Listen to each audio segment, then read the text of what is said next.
Nu, lūk, ieraksts ir ieslēgts. Varam sākt šodienas prezentāciju par viedo ciemu atpazīstamības zīmes kampaņas piešķiršanas kārtību un kritērijiem, un arī pašu to anketu, kas tad jums būtu jāizpilda. Jā. Tiem, kuri skatīsies ierakstu, Zana Seredina, Latvijas Lauku fórums. Tagad dalīšos ar ekrānu ar savu sagatavoto prezentāciju.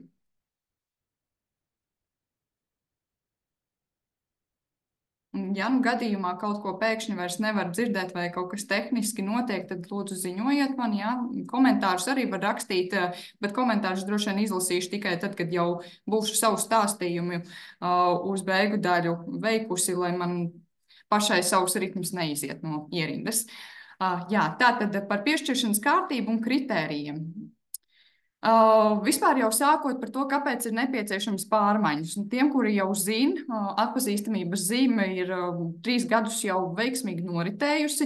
Mums ir liels prieks, ka šī mūsu lauku iedzīvotāju kopienu daudzināšana un vispār lauku attīstības tādu labo prakšu virzīšana nacionālā līmenī ir tik tālu izaugusi, bet arī mums ir nepieciešamas pārmaiņas, jo mēs esam daudz mācījušies. Šie ir bijuši ļoti pieredzes bagāti 3 gadi, un esam arī saņēmuši vairākus ierosinājumus, kā tad to procesu vispār vajadzētu virzīt un uzlabot, tāpēc mēs to ņemam vērā, un šogad esam pieņēmuši lēmumu par pārmaiņām.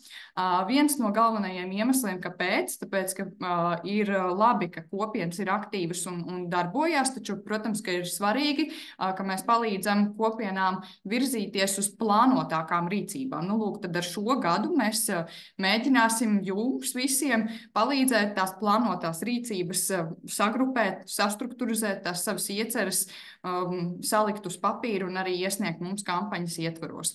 Un vēl viens būtisks aspekts ir, ka mēs vēlamies nodrošināt pārredzamāku un pamatojamāku pieeju vērtēšanai. Nu, lūk, un tad balstoties uz šiem 3, svarīgākais tas jaunieviesums, ko jūs arī vēlāk redzēsiet, ir tas, ka mēs ļoti gribētu no jums šogad sagaidīt strateģiskāka redzējuma aprakstīšanu, kas būs pievienota tad klāt pie iesnieguma. Bet, lai tas nebiedē par to stratēģiskumu, būs jums vesela viedā trešdiena vēl, tas būs 13. martā, kur jūs jau kopā ar Eiropas komisijas tehniskā atbalsta projekta The Smart Rural 21st Century eksperti Katrīnu Idū kopīgi varēsiet iziet cauri gan tam, kas tad tiek domāts ar mērķis, vīzija, kas tad tiek domāts ar tām aktivitātēm, kā man to aprakstīt, kā man vispār nonākt pie šīm visām iecerēm. Tā kā par to vēl 13. martā varēsiet silti iesaku pievienoties saitē uz pašu Zoom norisi, bet arī, ja nevarēsiet, būs pieejams ieraksts, vismaz noskatīties attēlināt arī varēsiet.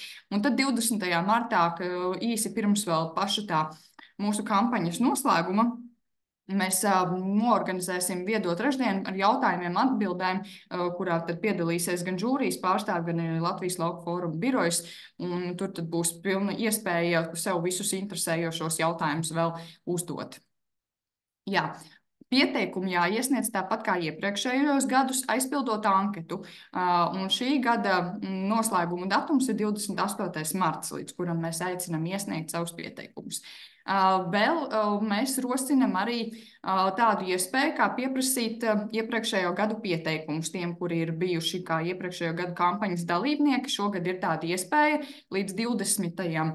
martam uzrakstīt uz info@laukuforums.lv un palūgt mums, lai mēs atsūtam iepriekšējo gadu pieteikumus. Mēs to labprāt izdarīsim, un tad, pildot anketu, jums nevajadzēs rakstīt no jauna visu to, ko tad jūs jau esat mums iepriekšējos gadus stāstījuši, bet tikai to, kas tad ir jauns nācis klāt. Atsaucoties uz to, ka vispārējais ir pieejams iepriekšējā gada pieteikumā. Iepriekšējo gadu pieteikumu žūrijai tiks nodoti.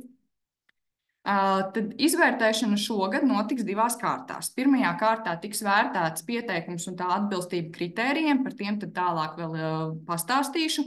Žūrijas locekļu vērtējumu veiks atbilstoši punktu skalai par katru kritēriju. 5 tas jau ir tāds vērtējums kritērijiem, kas pārsniedz izvirzītās prasības. Teiksim, tāds, kā parasti saka, skolā 10 balvas liek tikai tad, ja bezmaz gudrāks par pašu skolotāju. Tad tas 5 ir tāds ļoti, ļoti augsts vērtējums, un nav tā, ka mēs gaidām, ka jums tur visur būs 5, un es silti ieteiktu arī jums nedomāt, ka vajag visur sasniegt 5 vērtējumu. Savukārt 4 tas jau ir tāds pilnībā atbilst kritērijiem, ir svars, ir viss saprotams, un 3 ir tas, ko es teiktu, ka tāds vērtējums, uz kuru rakstot pieteikumu, ir skaidri jāsaprot. 3 ir ļoti labi.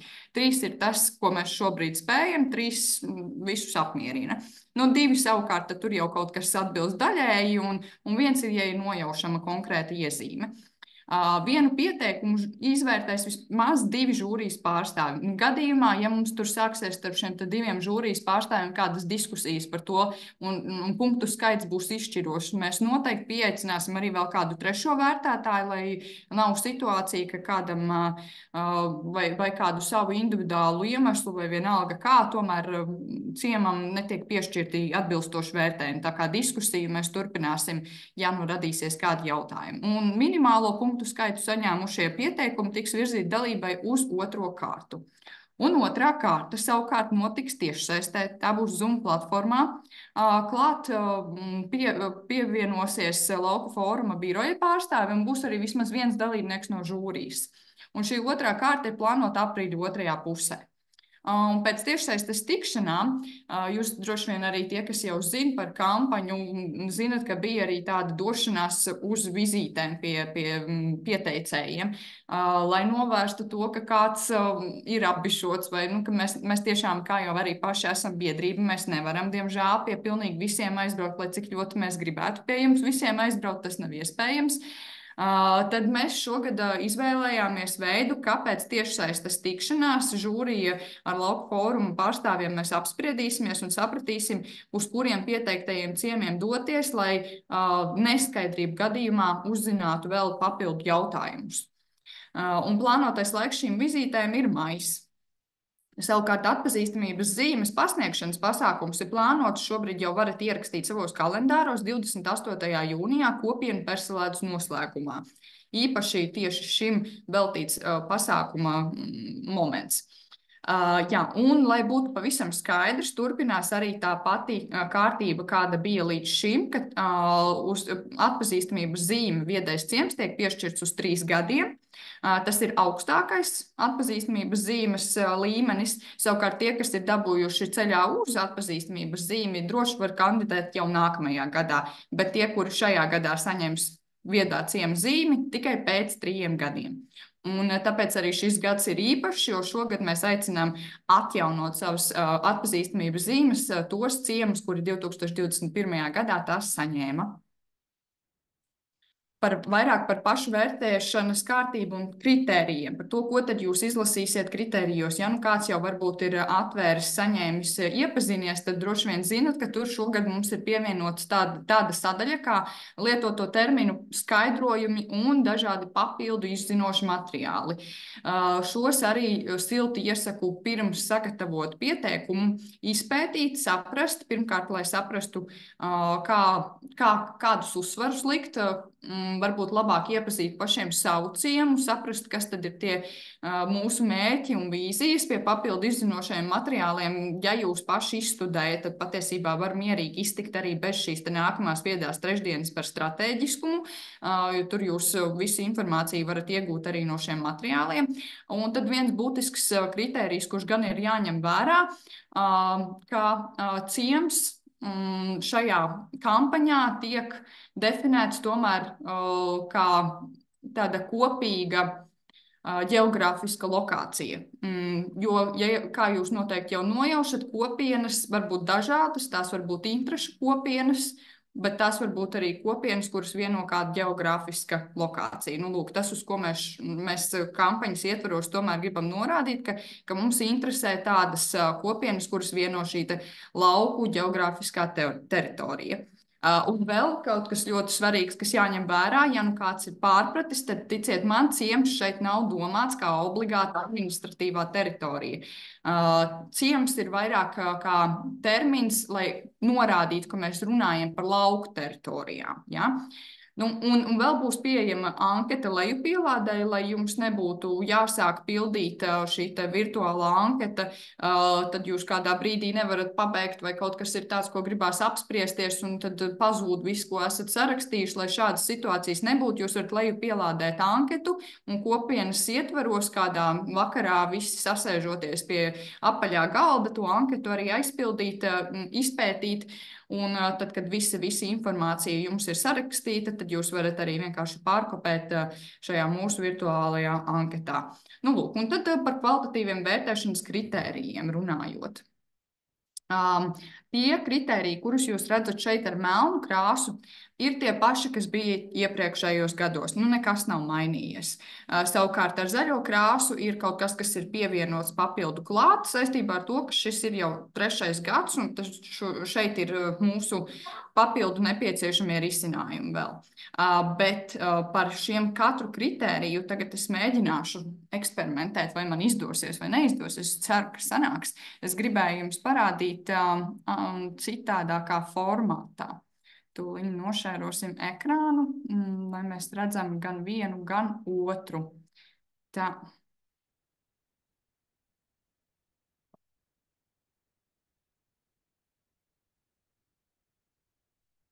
Nu, lūk.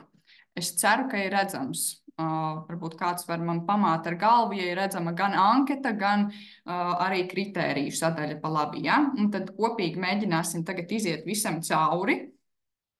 Un šeit tad droši, ja ir kādi jautājumi uzreiz, tad var slēgt iekšā mikrofonu vai pacelt rociņu un visu izrunāsim kopīgi.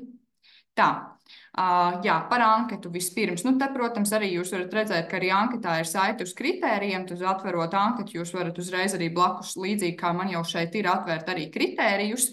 Un tad roku rokā iet uz priekšu visam cauri.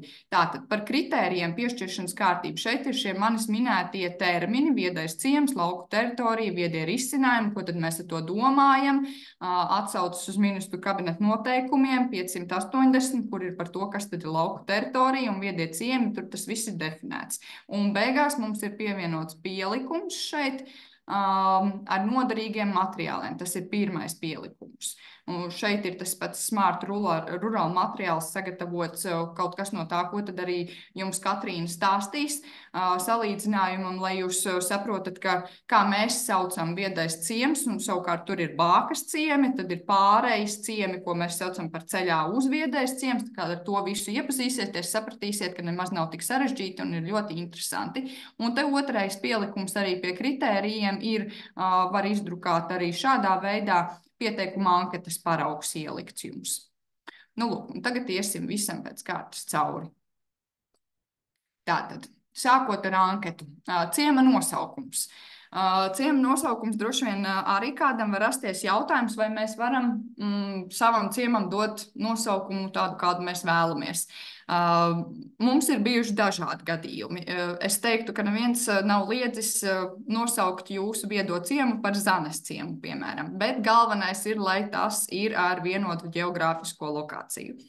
Tātad rakstam savu ciemu nosaukumu, ierakstīsim sava ciema atrašanās vietas novadu, kur tad viņš īsti mums kartē ir meklējams. Rakstam, kurš ir iesniedzis vārdu uzvārdu. Šeit es jums parādu Zana Seredina, bet pieteikt ciemu var jebkurš kopienas pārstāvis, nav ierobežojumi. Tātad tas, kurš tad būtībā beigās sakopēs to tekstu visu anketā, tas tad arī tā vārds šeit ir jānorāda. Iesniedzēja amats un nodarbošanās. Nu, es rakstīju projektu vadītāju biedrībā, bet šis nav obligāts jautājums gadījumā, ja jūs nejūtaties kaut kādu iemeslu dēļ ērti to norādīt, tad jūs varat arī to nenorādīt. Savukārt, ja jums šķiet, ka tas ir kaut kas svarīgs, ko vajadzētu norādīt, tad mēs priecāsimies arī šo informāciju apkopot, lai mēs zinām, kādu pārstāvi tad no viedajiem ciemiem mums anketas iesniedz. Iesniedzējs pārstāv. Nu, lūk, šis ir viens no tiem punktiem, kas ir kaut kas jauns mums nedaudz pievienots. Mums gribētos redzēt arī, kas tad ir tas iesniedzējs, ko viņš īsti pārstāv. Vai viņš pārstāv kādu jau reģistrētu biedrību, vai pašvaldību, vai neformālu iedzīvotāju kopienu. Varbūt, ka pilnīgi visus, varbūt kaut ko pavisam citu. Ja? Nu, šeit ir kaut kas, bet tas mums ir svarīgi, jo mēs tomēr gribam motivēt iedzīvotājus, kas iesniedz šos pieteikumus, sadarboties ar citiem kopienā. Kādam ir ieslēgts mikrofons vai bija jautājums? Jā, jautājumi. Viņi gribēja iedzīvotāju padomes arī drīkst sniegt. Protams. Protams, tas nav svarīgākais. Tas ir tikai mums interesē, vai šajā gadījumā tiek pārstāvēta plašāka iedzīvotāju kopa, vai tas ir viens cilvēks kā privāta persona, vai vairāk uz to, lai mēs sataustītu, kāda tad ir tā iesaiste ar citiem iedzīvotājiem teritorijā. Par to ir jautājums. Telefona numurs varat ierakstīt, mums vajadzētu ierakstīt, jo ir situācijas, kurās ir nepieciešams kaut ko izrunāt, tad ir ātrāk vienkārši piezvanīt un saprast, varbūt kaut kas nav aizpildījies līdz galam pareizā anketā, un tad tur rodās jautājumi, tad mēs vienkārši piezvanīsim un apjautāsimies. E-pasts, lai mēs varam sūtīt visu informāciju saistībā ar to, kā tad norit šis vērtēšanas process, un, protams, lai jūs varat uzzināt, vai jūs esat tikuši nākamajā kārtā vai neesat. Ciema mājaslapa vai sociālo mēdīju lapas, nu, ja ir. Šis arī mums interesē, jo bieži vien ir liederīgi palūkot, kā tad izskatās šis ciems jūsu kopienas aktivitātes no malas. Reizēm ir tā, ka man šķiet, ka ciemu kopienas pārstāvji sevi mazāk novērtē nekā patiesībā varbūt, ka šajos tīklos vai lapās pat var redzēt, un tad tas arī raisa papildu jautājumus.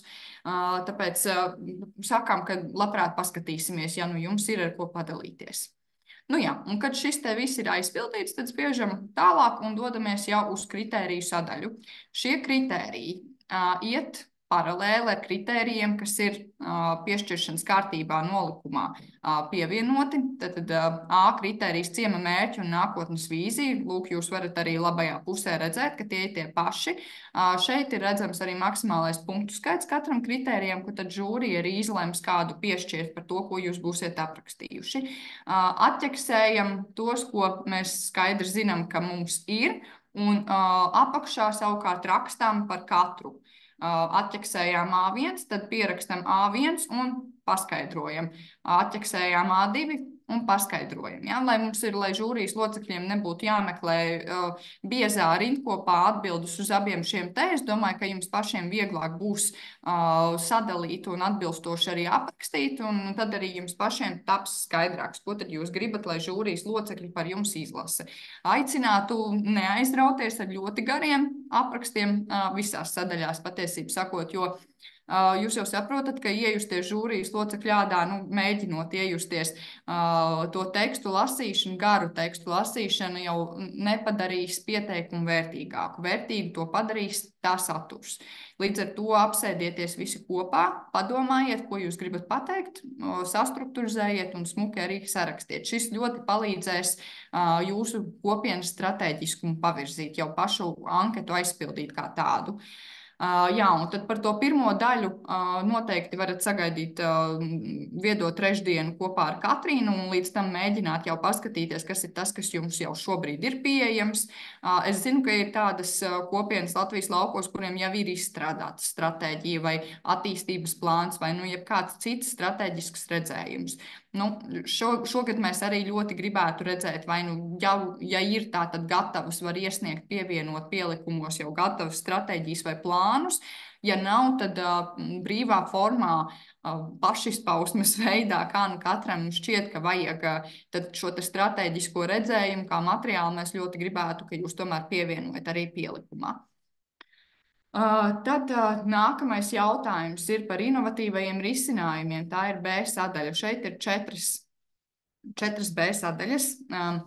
Par katru esam rakstījuši, ka tie ir 5 punkti, tātad iespējamie maksimālie, bet nevajag domāt, ka visi 5 katrā ir jāsasniedz, un gadījumā, ja jums tiešām ir sajūta, nu nav man te ko pierakstīt, mums nekā nav, nu nerakstam neko, bet savukārt, ja ir sajūta, ka kaut kas tomēr varētu būt, nu kaut vai to 1 punktu, tas tāpat kā skolā, var dabūt 6 balvas, un ja nu tomēr aizpildījumu 1 punktu klāt dabūju, tad dabūju varbūt pat 7 balvas. Ja? Tas reizēm ir izšķiroši. Tāpēc es teiktu, ka pie inovatīviem risinājumiem, ja jūs šobrīd, piemēram, nevarat kopienā ieraudzīt, nu, kur ir tās inovācijas uzņēmēju darbībā, varbūt jūs esat runājuši savā starpā par kaut ko tādu, tad vismaz aprakstīt to, ka jā, tas ir dienas kārtībā, tas ir kaut kas, par ko mēs esam runājuši. Ļoti iespējams, ka kāds žūrijas loceklis var to uztvert jau kā iespējami 1 punktu par to, ka tas ir kaut kas, kas jums rūp, jūs par to domājat, jūs par to strateģiski runājat savā starpā. Bet, protams, mēģināt paskatīties uz katru punktu, ko tiešām var pierakstīt, lai tie punkti kopā beigās savākās un veido to pieteikumu pilnīgāku. Un tas jums palīdzēs arī, kā jau es teicu, pašiem sevi sastrukturizēt, ja jūs rakstīsiet. Un šeit tieši tāpat kā pirmajā punktā es rādīju, un tad aprakstam, ja? lai katrs ir nodalīts, nu, lai nekas nejūg vietā šādi kaut kādā mērā. Identificējam iedzīvotāju kopu. Arī šis ir kaut kas, kas jau no pagājušā gada ir saglabāts, nu, par kopdarbību un saliedētību, tātad par to iedzīvotāju grupu, kas tad šo visu pieteikumu kopīgi ir sarakstījusi. Tas ir tas, kas mums šeit interesē. Miedarbības gan iekšēji, gan ārēji par atvērtību. Nu, lūk, kāda tad ir jūsu sadarbība ar citām iesaistītajām pusēm, nezinu, pašvaldības, skolas, lai tas būtu jēgpilni. Kā tiek iekļautas dažādas sociālās grupas vai vispār tiek iekļautas. Nu, tad tur tā jāpaskatās pašiem uz sevi no malas un jāsaprot, kādi jūs esat, un tā jūs sevi arī noraksturojat. Par līdzdalību, par to, kā tiek lēmumi pieņemti jūsu kopienas ietvaros. Vai tas ir tā, ka kaut kur no apakšas uz augšu tie procesi notiek? Vai jūs esat aktīvi un līdzdarbojaties pašvaldības iniciatīvās? Vai jūs piedalāties vietējo rīcības grupu īstenotāju plānu aktivitātēs? Nu, tur dažādi arī paskatoties, un katru atkal skaisti aprakstam ar to, kas tad ir tie praktiskie līdzdalības piemēri, lai varētu pamatot e-sadaļu. Par resursiem un to, kā jūs ar šiem jums vietējā mērogā pieejamiem resursiem, nu, kā jūs veidojat to atdevi. Jā, nu šeit arī par katru punktu tieši tāpat var pastāstīt. Vēl kas svarīgs par tām inovācijām. Reizēm vārds inovācijas biedē kopienas. Es teiktu, lūdzu, nebaidieties, tāpēc, ka kas vienā geogrāfiskajā lokācijā ir inovācija, varbūt citā, kaut vai turpat blakus esošā, bet tomēr jau vairs nav inovācija. Ja? Jūs skatieties paši uz savu teritoriju un saprotat, kas jums jūsu teritorijā ir tās inovācijas. Un ja reiz kaut kas jūsu teritorijā nav bijis un tagad ir, pateicoties jūsu aktīvai darbībai, tad ziniet, ka tas jūsu teritorijas ietvaros ir inovatīvs. Nu, lai nav tāda sajūta, ka mums tagad jārada zili brīnumi un jāskatās ir Eiropas piemēri un mums tādu nav. Nē. Jūs skatāties uz to, kas jūsu teritorijā ir inovatīvs. Tātad, un kad šī sadaļa ir pabeigta, tad jūs arī spiežat tālāk, un jūs nonāksiet līdz sadaļai papildu jautājumu. Šeit par viedumu atslēgu un unikalitāti, nu, līdz 500 rakstu zīmēm mēs gribētu dzirdēt, kā jūs paši sevi raksturojat, kā unikālus, kā uz Latvijas kartes obligāti iezīmējumus, vai kas ir tas, ar kādām vieduma vērtībām jūs gribētu, lai mēs nesam jūsu vārdu nacionālā mērogā. Nu, pamēģiniet ieraudzīt šo jūsu punktu uz kartes un padomāt, kas ir tas jūsu unikālais un tā jūsu vieduma atslēga. Un, ja ir kaut kas vēl nozīmīgs, ko vēlaties pastāstīt un nodot žūrijas locekļiem, tad 10. punkts anketā ir kaut kas, ko var brīvā formā arī aizpildīt, vēl iedot kādu papildu informāciju, kur varbūt mēs šeit nevienā no sadaļām neesam palūguši aprakstīt, tad tur jūs droši varat to vēstījumu nodot žūrijas pārstāvjiem. Un 11. jautājums ir vizuālais materiāls, foto vai video.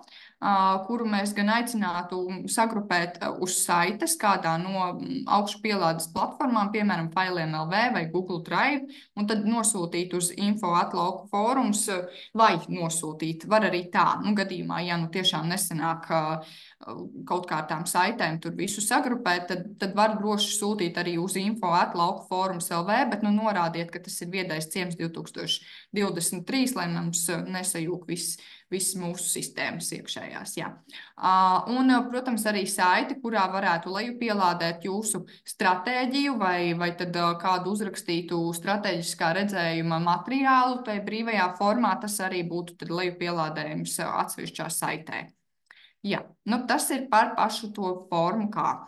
Un tālāk ejot cauri uz pieteikumiem, šeit ir tas pats viss aprakstīts, arī par to, kā tad tiek punkti tur sadalīti un tā, lai jūs atkal nenobiedētu. Jūs redzēsiet, šeit ir tāda sadaļa minimālais nepieciešamo punktu skaits, un par katru kritēriju kaut kāds tur tas skaits ir piefiksēts. Šis ir mūsu aprēķinu veidojums, lai kopējais minimālais punktu skaits uz nākamo kārtu būtu 63,5 punkti. Jūs varat izmantot to, lai aizpildītu pieteikumu kvalitatīvi, bet ko es gribēju, lai jūs ņemat vērā, ka tas, ka mums, piemēram, A sadaļā, ja jums nav šie 6 punkti, tas nenozīmē, ka jūs automātiski netiksiet nākamajā kārtā. Galvenais, kas tiek ņemts vērā, ir šis kopējais minimālais punktu skaits uz visu pieteikumu. Respektīvi, ja jums A sadaļā ir tikai 3 punkti, bet kaut kur citur ir nevis 12, bet, piemēram, 14 vai 16, cik tur vajag, ja, lai būtu vairāk, tad tas noklājās, izlīdzinās, un kopsumā mēs tāpat redzam, ka ir 63,5 punkti, un jūs tiekat uz otro kārtu.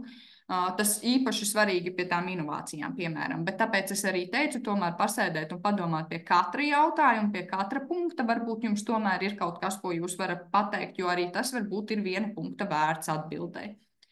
Lūk, tas par kritērijiem.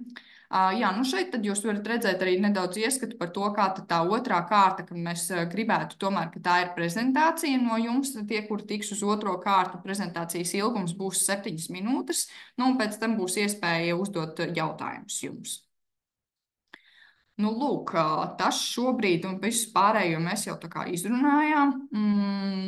Un te tad noderīgi materiāli vēlreiz un pieteikumu anketu. Lūk, tas ir tas, ko es gribēju jums šodien pastāstīt. Varbūt, ka šobrīd ir laiks kādiem jautājumiem. Ja ir jautājumi, tad droši slēdzam mikrofonu. Jā, labdien! Tur izskatījās pieteikuma formā vēl figurēja viedais ciems 2023, vai tā ir kļūda? Paskatīsimies, varbūt, ja ir šo iespējams. Es paskatīšos, jā, paldies. Jā, paldies. Jā, man arī ir jautājums. Iepriekšējās reizes šīs te rakstu zīmes, tajos laukos nebija norādes, cik var būt rakstu zīmes katrā laukā. Vai tas ir iespējams izdarīt, lai viņas būtu? Jo bija man abās divās reizēs piesakot pieteikumu, viņš neļauj viņu reģistrēt, jo ir pa daudz un nevar saprast, kurā laukā ir pa daudz. Tātad, jā, es sapratu to problēmu, lai nav tā, ka jūs sarakstat, kopējat iekšā un tad kādā brīdī vienkārši pasaka, ka ir pa daudz zīmes, ja? Jā, tieši tā. Jā, labi, to mēs tad atrisināsim. Paldies par ieteikumu. Rekā mēs kopīgi varam arī jaunus momentus ieraudzīt. Otrs jautājums man ir par šiem 3 gadiem. Tas nozīmē, ja pēc 3 gadiem netiek atjaunota, nepiedalās vēlreiz, tad šī zīme vairāk, nav tā kā piederīga, tā kā neskaitās. Nē, lai pavisam skaidrs, kāpēc mēs vispār likām šo 3 gadu termiņu. Mēs parasti skaidroju to ar, ģimenes ārsta piemēru. Tad, kad ģimenes ārsts ir dabūjis savu licenci, mēs zinām, ka viņš ir ģimenes ārsts, mēs pie viņa ejam ar drošu sirdi un apziņu, vai ne? Un tad paiet kāds laiks, un viņš tiek aicināts to licenci atjaunot. Un tad mēs atkal zinām, ka viss turpinās un ka viss notiek. Nedaudz līdzīgi arī ar viedajiem ciemiem. Jūs iedomājaties, ja mēs iedodam viedā ciema zīmi un nepasakām konkrētu termiņu, uz cik ilgu laiku, tad mēs varam jūs tā saukt. Tas nozīmē, ka varbūt arī pēc 20 gadiem kāds var jūs turpināt šajā te kampaņā iesaistīt, kaut varbūt jau sen kā tāds viedais ciems kā Zanes ciems vairs neko aktīvu nedara, un viņiem īstenībā vispār neinteresē ka tāda kampaņa. Lai no tā izvairītos, tad mēs esam uzlikuši tomēr to 3 gadu termiņu, un tas, ka tas 3 gadu termiņš ir, tas nenozīmē, ka jums ir tas obligāti jādara. Es ticu, ka ir cilvēki, kuriem joprojām arī 2021. gada viedā ciema zīme stāv pie sienas, un jūs drīkstat to lepoties, un jūs drīkstat turpināt par to stāstīt citiem cilvēkiem, pat tad, ja jūs neesat šogad vēlreiz pieteikušies un šogad vēlreiz to saņēmuši. Tas ir kaut kas, kas jūsu pieredzes tādā ciema CV joprojām ir aktuāls, ja? Tā kā neviens nevar pateikt, ka jūs neesat viedais ciems vairs tāpēc, ka jūs šogad neatjaunojāt. Tā ir jūsu brīva izvēle. Paldies! Jā, mums turpina arī pievienoties cilvēki vēl, bet varbūt ir vēl kādi jautājumi saistībā ar šo. Jā, man būs jautājums. Es varbūt sanācu dažas minūtītes nokavēties, un šobrīd es pārstāvu arī vienu iedzīvotāju konsultatīvo padomi. Un šodien lūdzu pagastu pārvaldes vadītāju pievienoties šim jūsu tikšanās. Varbūt jūs varat ieskicēt vispār tas mūsu ieguvums, kāds ir kļūstot par viedo ciemu, ko mēs iegūstam, ja mēs piedalāmies šajā kampaņā. Jā, tas, ko jūs iegūstat, to šobrīd grūti paredzēt, tāpēc, ka katram ciemam tomēr tas ceļš veidojās dažādāks un atšķirīgs, bet tas, ko visi iegūst, tā ir atpazīstamība nacionālā mērogā. Jo mēs kā nacionāla mēroga organizācija, tā ir mūsu iespēja virzīt publicitāti, mēs to arī darām, un katru gadu mēdījiem tiek nosūtīta informācija par to, kas tad ir šīs te labās prakses Latvijas laukos. Tādā veidā mēs turpinām atpazīt un atzīt to, ka Latvijas lauki ir vieta, kurā dzīvo cilvēki, ka tā ir vieta, kurā notiek aktīva ekonomiskā darbība, ka tā ir vieta, kurā notiek arī inovatīva risinājumu īstenošana, un ka mēs nedrīkstam aizmirst par to, ka mums bez pilsētām ir vēl arī iedzīvotāji Latvijas laukos. Tā kā tas pats par sevi jau jūsu dalība šajā atpazīstamības zīme, tādā, es teiktu, Latvijas demokrātijas un vispār mūsu valstisku vērtību virzīšanā ir ļoti būtiska. Tas ir tas, kas jums visiem jāsaprot, ka jūs tajā brīdī, kad šajā kampaņā ar savu spēku un saviem labajiem darbiem piedalāties, jūs palīdzat visai Latvijai tiekties uz tādu līdzsvarotāku attīstību. Un priekš jums pašiem, protams, ka tā ir publicitāte, ko var gūt. Tas ir tie ir papildu punkti bieži vien dažādu projektu pieteikumos, ka ja jūs spējat pateikt, ka jūs esat saņēmuši atpazīstamības zīmi viedais ciems, tas parasti nospēlē kā pozitīvs punkts projektu pieteikumu rakstīšanā. Vēl, ja jūs saskatat sevi arī citās attīstības stratēģijās, kā piemēram vietēju rīcības grupu vai pašvaldību, tad ziniet, ka tas atkal ir kaut kas ļoti būtisks, lai jūs varētu sevi nopozicionēt un iegūt papildu iespējas arī šajos līmeņos. Tad tas, ka jūs aizpildīsiet šo anketu, jums ļoti palīdzēs tam strateģiskajam redzējumam veidoties, un tādā veidā jūs parādīsiet, ka jūs neesat tikai kopā sanākusi iedzīvotāju kopiena, kas grib organizēt pasākumus, ka jums ir strateģiska vīzija par to, kas tad jūsu teritorijā ir svarīgs, un ka jūs kā iedzīvotāji gribat, lai tas notiek. Ir dažādi. Tikpat labi arī citkārt kaut vai tāda elementāra liekas loma, nezinu, vienā gadā pieteicāmies konkursā, nevarējām saņemt atbalstu toaletēm parkā vai kaut kam tādam. Ja nākamajā gadā uzrakstījām, ka mēs taču esam viedais ciems un šoreiz saņēmām atbalstu. Dažādas tās pieredzes ir nākušas no kopienām. Ir dzirdēts arī, protams, ka iedzīvotāju vārds kā tāds kļūst stiprāks šajā teritorijā, kad jūs ejat zem viedo ciemu atpazīstamības zīmes. Es ceru, ka es palīdzēju ar to, ko es pastāstīju. Mēs, protams, arī katru gadu cenšamies veidot to atbalstu lielāku. Šogad mēs domājam arī par uzņēmēju piesaisti. Katru gadu mēs sarunājamies arī ar Zemkopības ministrijas pārstāvjiem un valsts lauku tīkla pārstāvjiem, lai mēs ejam roku rokā arī ar to, ko viņi valstiskā līmenī dara. Skatīsimies, kā mums šogad būs izdevies vai nebūs kaut ko vēl papildu jums iedot, bet arī, piemēram, tāda iniciatīva kā hackathons tiem, kuri bija. Tie bija toreiz 1000 eiro, bet jebkurā gadījumā trīs kopienas šo 1000 eiro sadalīja un jau kaut ko varēja sev darboties un īstenot praktiski uz vietas savā teritorijā. Man ir jautājums. Sakiet, lūdzu, tā prezentācija ir tātad jāpievieno arī, ja pirmoreiz sniedz pieteikumu. Es kaut kā palaidu garām kaut ko bišķi. Prezentācija, prezentācija kā tāda būs tikai tiem ciemiem, kuri tiks uz otro kārtu. Skaidrs. Un lai pavisam skaidrs ir, tātad tie, kuri netiek uz otro kārtu, tie būtībā ir tie ciemi, kuri saņem pateicības rakstus un rekomendācijas. Savukārt tie, kuri tiek uz otro kārtu, tur tad ir tikai vairs jautājums viedais ciems vai ceļā uz. Un to tad noskaidro žūrī caur šīm tiešsaistes tikšanās reizēm un pieredzes vizītēm. Bet pirmo reizi sniedzot, tā kā nevajag, jā? Ne.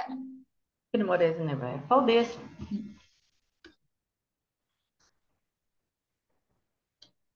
Mums ir vēl laiks kādiem jautājumiem. Ja teiksim, mums tad ciema mājaslapas nav, mēs varam CB lapu uzrādīt. Kādu lapu? Facebook lapu. Jā, protams, sociālo tīklu lapas vai mājaslapas vai jebkas. Varbūt, ka jums ir iespēja parādīt, ka jums ir kāds savs laikraksts vietējais veidojums, tad arī kaut kā tādu var droši parādīt, ka jums ir. Bet tas jau droši vien arī parādīsies kaut kur apraksta daļā, un galvenais, ka mēs zinām, ka ir, bet ja gadījumā jūs varat to kaut kā virtuāli mums uz saites parādīt, mēs labprāt arī to nodotu žūrijai, jā. Skaidrs, paldies.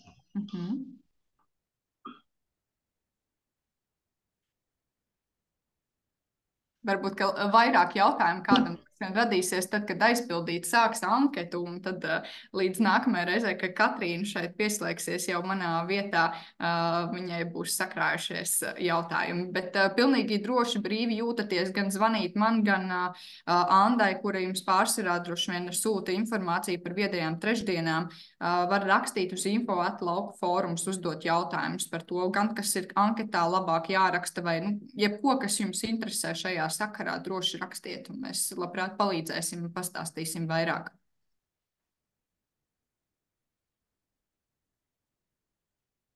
Varbūt vēl kādi jautājumi? Jo, ja vairāk jautājumu nav, es negribētu arī jūs ilgāk šeit aizkavēt. No manas puses tas šodienai bija viss. Tie, kuri jau ir iepriekš pildījuši anketu, droši vien ieskatījās un saprata, ka jā, ka lielākā daļa jau jautājumu ir tie paši. Tikai tas, kas nāk klāt, ir par to strateģisko redzējumu un pielikumu faili. Varbūt, ka vēlreiz parādīšu pašas beigas no kritērijiem.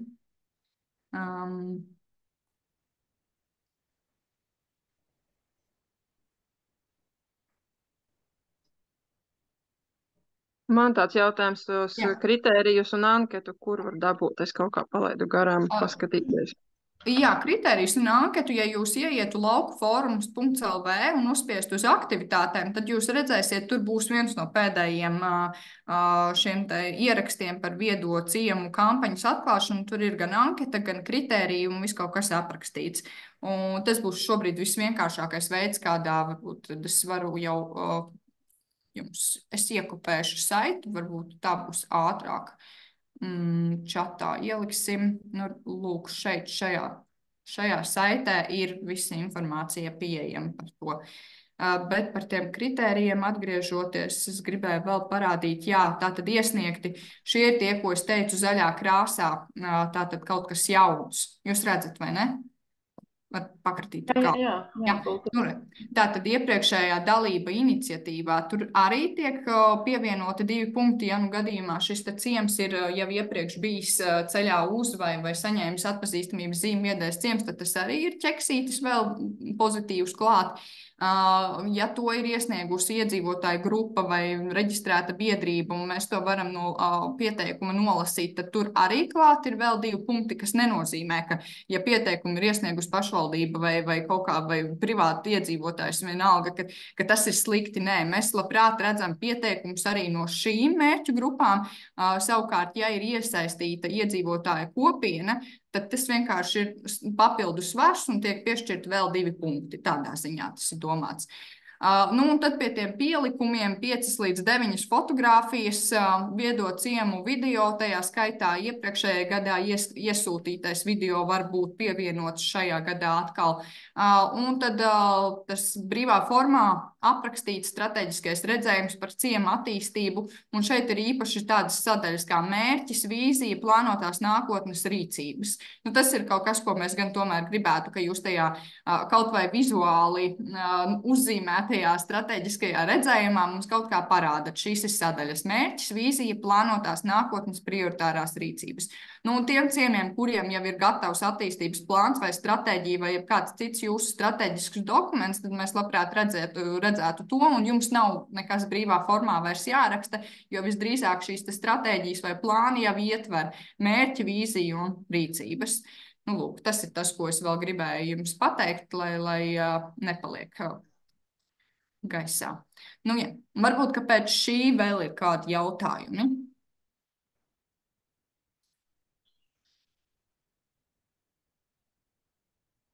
Rokas neceļās. Visi tādi domīgi tagad mēģina saprast, kā savu strateģiskumu parādīt, es tā ceru, bet pozitīvā ziņā, nevis vairāk apgrūtinātā.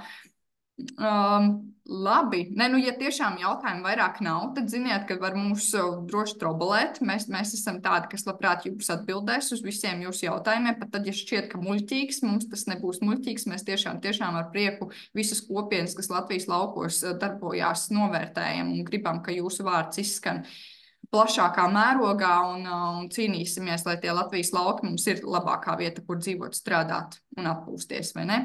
Un jūs esat viena no tiem cilvēkiem, kas lieliski zina, kā to paveikt, un jums tas izdodās. Labi, paldies tad par šodienu. Paldies, ka jūs piedalījāties viedajā trešdienā. Tad tiksimies atkal jau nākamajā trešdienā, kur mums Katrīna stāstīs par strateģisko redzējumu, palīdzēs jums tur arī nebaidieties uzdot jautājumus un iet jau ar pavisam praktiskiem piemēriem par savu ciemu, kā tad sevi noformulēt. Un varbūt, ka viņi jums turpat klātienē kā darba grupas veidā var palīdzēt jau pavisam ar praktiskiem risinājumiem. Labi, paldies jums, jā, un tad jau uz saziņu. Un nebaidieties un pieskieties. Jā. Visu labu! Paldies! Visu labu! Paldies! Paldies!